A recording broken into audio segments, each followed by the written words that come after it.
Good morning student. आज हम Hindi grammar में चैप्टर 8 पढ़ेंगे अविकारी शब्द या अव्यय शब्द की। अविकारी या अव्यय शब्द कौन से होते हैं, किन्हें कहते हैं। परिवर्तन की दृष्टि से शब्द दो प्रकार के होते हैं। परिवर्तन होता है, परिवर्तन की दृष्टि से शब्द होते हैं वो दो प्रकार के होते हैं।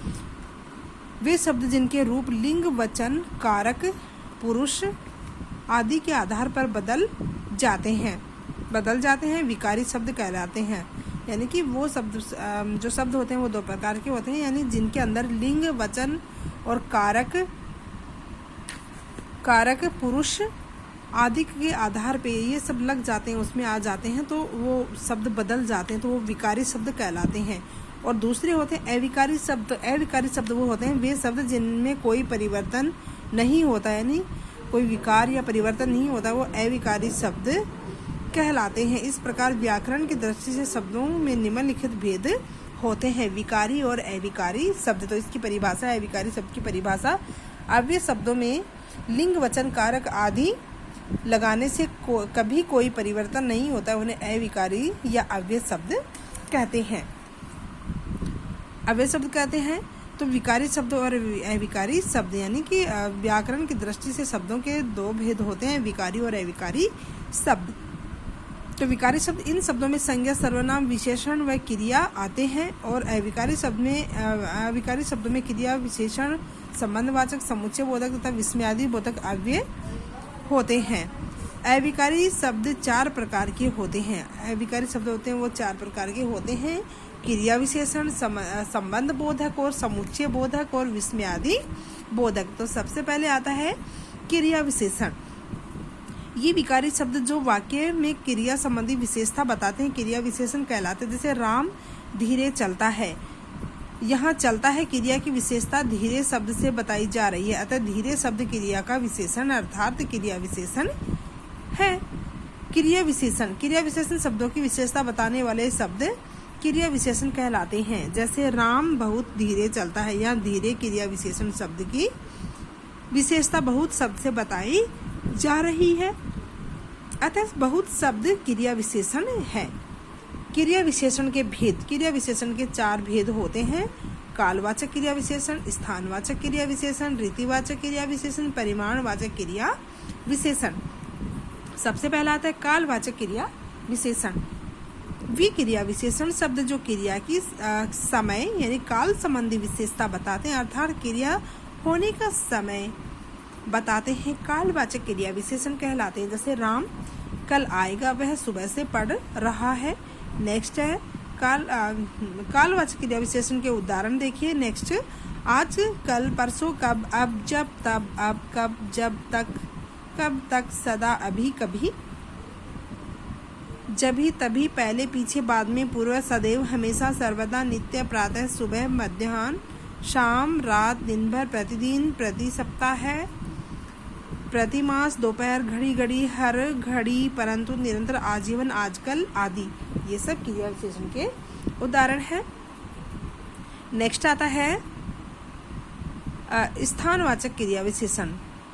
क्रिया विशेषण में नेक्स्ट है सेकंड स्थानवाचक क्रिया विशेषण। कालवाचक हो गया, स्थानवाचक। इसमें कालवाचक में तो समय का बताया जाता है, समय बताया जाता है, और स्थानवाचक में कौन सी जगह है, स्थान का पता चलता है।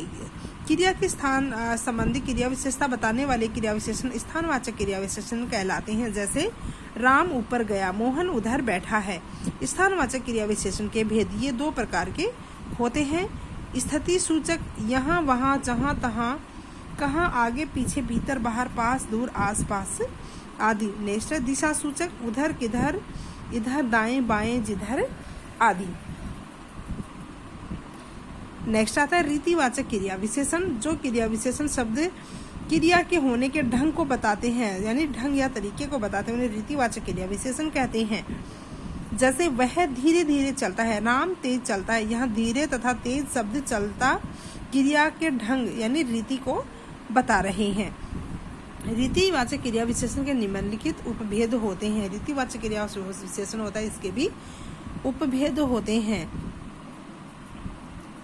यानी कि क्रिया विशेषण है, क्रिया विशेषण के चार भेद होते हैं कालवाचक क्रिया विशेषण, स्थानवाचक क्रिया विशेषण, रीतिवाचक क्रिया विशेषण और नेक्स्ट आता है इसका परिमाणवाचक क्रिया विशेषण।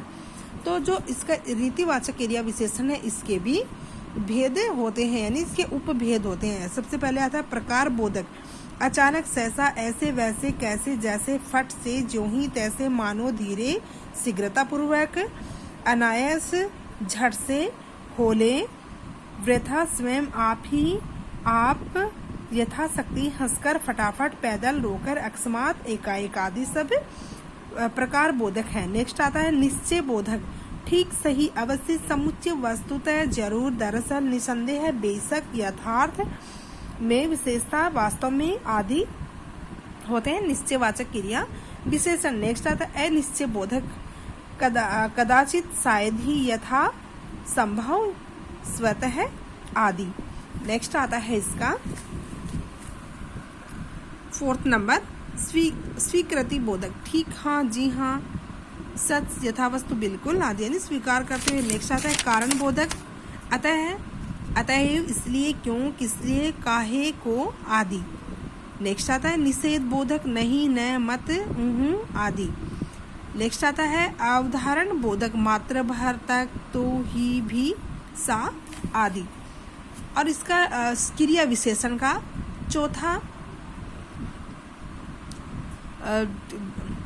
चौथा भेद है इसका परिमाणवाचक क्रिया विशेषण। जिन क्रिया विशेषण शब्दों से क्रिया के परिमाण यानी नाप तोल का पता चलता है उन्हें परिमाणवाचक क्रिया विशेषण कहते हैं। जैसे वह बहुत पढ़ता है, वह कम सोता है। परिमाणवाचक क्रिया विशेषण के भेद अधिकता बोधक, बहुत ज्यादा, अति, अत्यंत, बड़ा, भारी, सर्वदा, खूब, नीरा, अतिशय आदि। नेक्स्ट है न्यूनता बोधक। कम, कुछ, थोड़ा, जरा, प्राय, चिंकित, तनिक आदि। पर्याप्त बोधक। बस, केवल, काफी, बराबर, इत्यादि। पर्याप्त, यथेष्ट, चाहे आदि। तुलना बोधक। अधिक, कम, कितना, उतना, इतना, बढ़कर, और जितना आदि।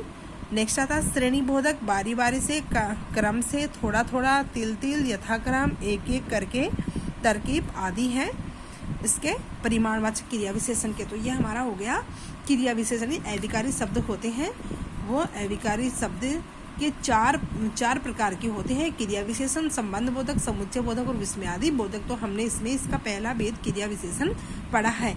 इसका नेक्स्ट आता है संबंध बोधक। नेक्स्ट आता है संबंध बोधक।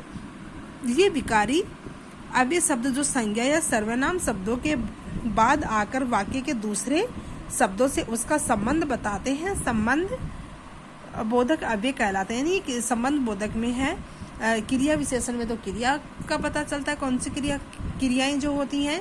संबंध बोधक में अव्यय से संबंधों का पता चलता है, यानी किसी के साथ या संबंध को बताते हैं। तो इसके उदाहरण है ऊपर, आगे, भीतर, द्वारा, मध्यम, पहले, पश्चात, पास, निकट। तो ऊपर पेड़ के ऊपर पक्षी बैठा है, यानी इसके क्या है संबंध बताया है।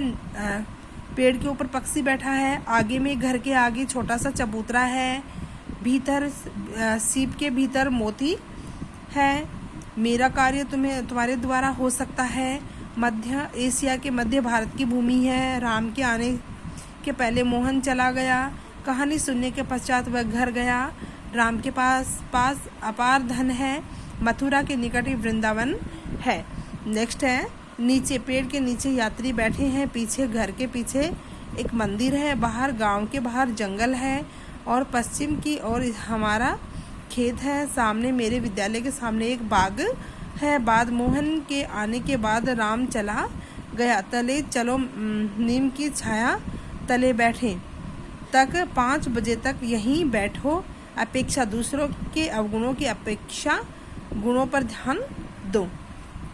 तो इसी प्रकार बिना निमित्त, परे, प्रतिकूल, निकट, सिवाय, अतिरिक्त, रहित, अलावा, बगैर, हटकर, मात्र, भर, पर्याप्त, तक के बदले, भरोसे, विषय पर्यंत, लायक, भांति, खातिर, मार्फत, बाहर, भीतर, बीच, द्वारा, संबंध बोधक अव्यय है। तो ये संबंध बोधक अव्यय होते हैं। तो हमने अविकारी शब्द हम पढ़ रहे हैं, तो इसमें हमने अविकारी शब्द के 2 भेद पढ़े हैं, क्रिया विशेषण और संबंध बोधक। ये दोनों भेद आपको पढ़ने हैं। क्रिया विशेषण और संबंध बोधक अव्यय जो है ये आपको अच्छे से पढ़ने हैं। धन्यवाद।